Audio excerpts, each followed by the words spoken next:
Segala sesuatu yang tidak berjalan sesuai fungsinya akan menimbulkan ketidakharmonisan, bahkan dapat mendatangkan hal yang fatal.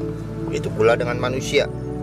Ketika manusia tidak sesuai dengan maksud dan tujuan keberadaannya di bumi, maka akan mendatangkan masalah.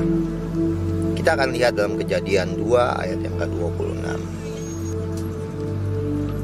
Berfirmanlah Allah, baiklah kita menjadikan manusia menurut gambar dan rupa kita, supaya mereka berkuasa atas ikan-ikan di laut dan burung-burung di udara, dan atas ternak, dan atas seluruh bumi, dan atas segala binatang melata yang merayap di bumi.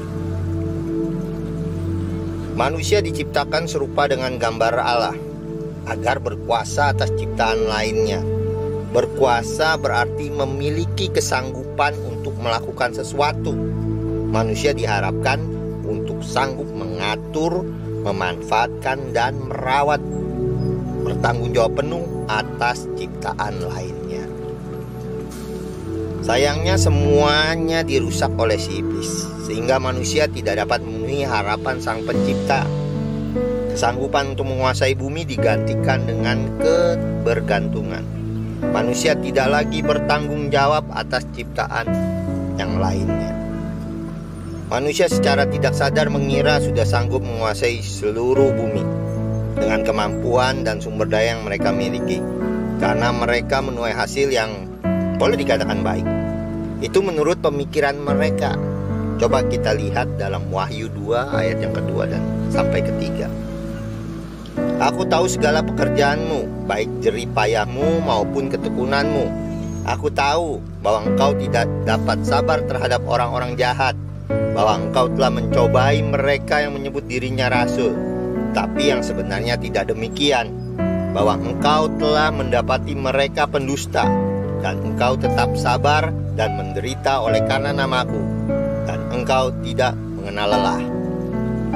Apa yang dikerjakan oleh jemaat Efesus sepertinya sesuai dengan apa yang Tuhan inginkan. Mereka dengan kesungguhannya dan ketekunannya serta kuat bertahan dalam penderitaan.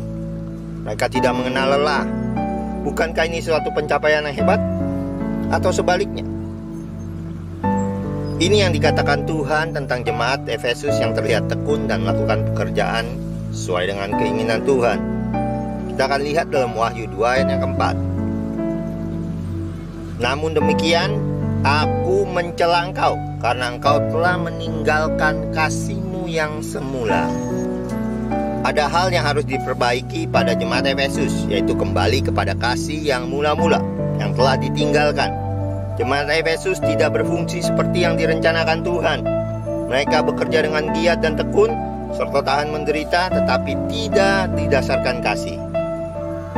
Kita mampu menguasai tanpa bertanggung jawab. Hal inilah yang seringkali membuat kita lengah. Kasih adalah bentuk tanggung jawab atas apa yang dapat kita lakukan. Kembali kepada kasih yang mula-mula adalah bentuk dari pertanggungjawaban kemampuan kita untuk menguasai dan mengusahakan bumi, berkuasa atas ciptaan lainnya. Marilah kita kembalikan fungsi awal kita, kembali kepada kesanggupan untuk menguasai dengan bertanggung jawab berdasarkan kasih Allah.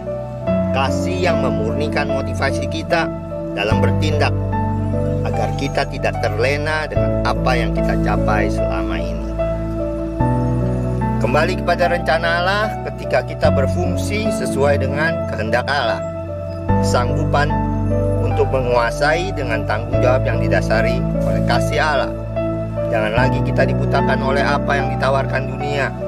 Berkuasalah dan bertanggung jawablah berdasarkan kasih. Tuhan memberkati.